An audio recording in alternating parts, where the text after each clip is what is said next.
winter that stopped Hitler. Hitler marched toward Moscow saying, "We'll finish this in 3 weeks." Nature said, "All right, try me," and dropped the temperature to minus 40 degrees Celsius. Tanks froze. Soldiers' noses froze. Even engines screamed before dying in the cold. The German army didn't lose to the Soviets. They lost to the thermometer. Historians praise Stalin, but let's be honest. Moscow was saved by frost, not by faith. And when the white silence fell over the battlefield, it didn't choose sides. It simply erased movement, sound, and hope alike. Lesson: never go to war without a jacket. Even Hitler learned that the hard way. The Foo Fighters. In 1944, pilots started seeing glowing orbs in the night sky. Some said it was secret Nazi tech. Others thought it was something divine. The truth? No one knows. The orbs followed planes, jammed radios, messed with radar, and scared the life out of everyone. They weren't bullets, they weren't flares. They moved like they had a mind of their own. For a moment, even the sky looked angry. Like it was tired of being torn apart by bombs. You can drop explosives. But how do you fight something made of light? Even in the middle of war, nature wanted some visual effects. Bro really turned the battlefield into a Hollywood set. The 6-hour miracle at D-Day. Normandy, June 1944. Storms everywhere. Waves crashing. Nobody wanted to go. The sea was chaos. Men seasick before they even reached the shore. Then meteorologist James Stagg says, "There'll be a 6-hour window of calm." Eisenhower, "That's all I need." They launched. The weather cleared, just long enough to invade. 6 hours of silence in the middle of madness. And the Germans? They were literally on vacation. Because, no one would attack in this weather. While the wind rested, the fate of Europe changed. Moral of the story? Always listen to your weather guy. Sometimes victory depends on someone who skipped his coffee break. Mount Vesuvius erupts. March 1944. Vesuvius got jealous.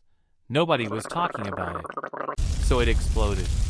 Ash filled the sky, lava poured down, and an American airbase vanished. 88 planes destroyed, thousands evacuated. For 10 straight days, the mountain rumbled like it was laughing. The ash covered entire towns. A dark snow falling from the heavens. You'd think after Pompeii, humans would have learned.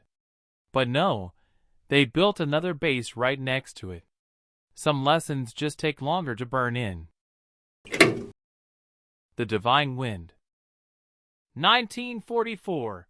The Imperial Japanese Navy, thousands of men, hundreds of ships. Then a typhoon hit. Wind so strong, they ripped steel apart. Waves so tall, they erased entire fleets from the horizon. 7,900 sailors gone. Whole fleet shattered. The survivors said the ocean itself was screaming. They called it kamikaze, the divine wind. Funny thing? The same kind of storm saved Japan from Mongol invaders 700 years earlier. Maybe nature doesn't pick sides.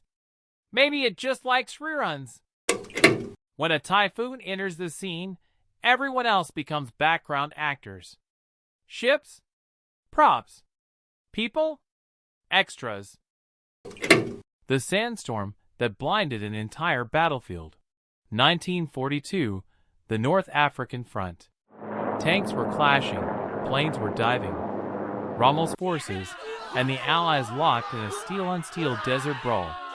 Then suddenly, the horizon darkened. The sky turned completely orange. The air itself vanished under a moving wall of sand. The Sahara Desert spoke. "This is my home. Who are you supposed to be?" The storm was so powerful that neither army could see the other. Tanks headed in the wrong direction. Artillery fired on their own lines. Radios died instantly. Within an hour, the battle completely stopped. because nature had turned off the stage lights. And when the sandstorm finally pulled back, both sides realized the same thing. Nobody won. Or maybe the desert did. When you try to fight in a place made of sand, nature will always knock you flat.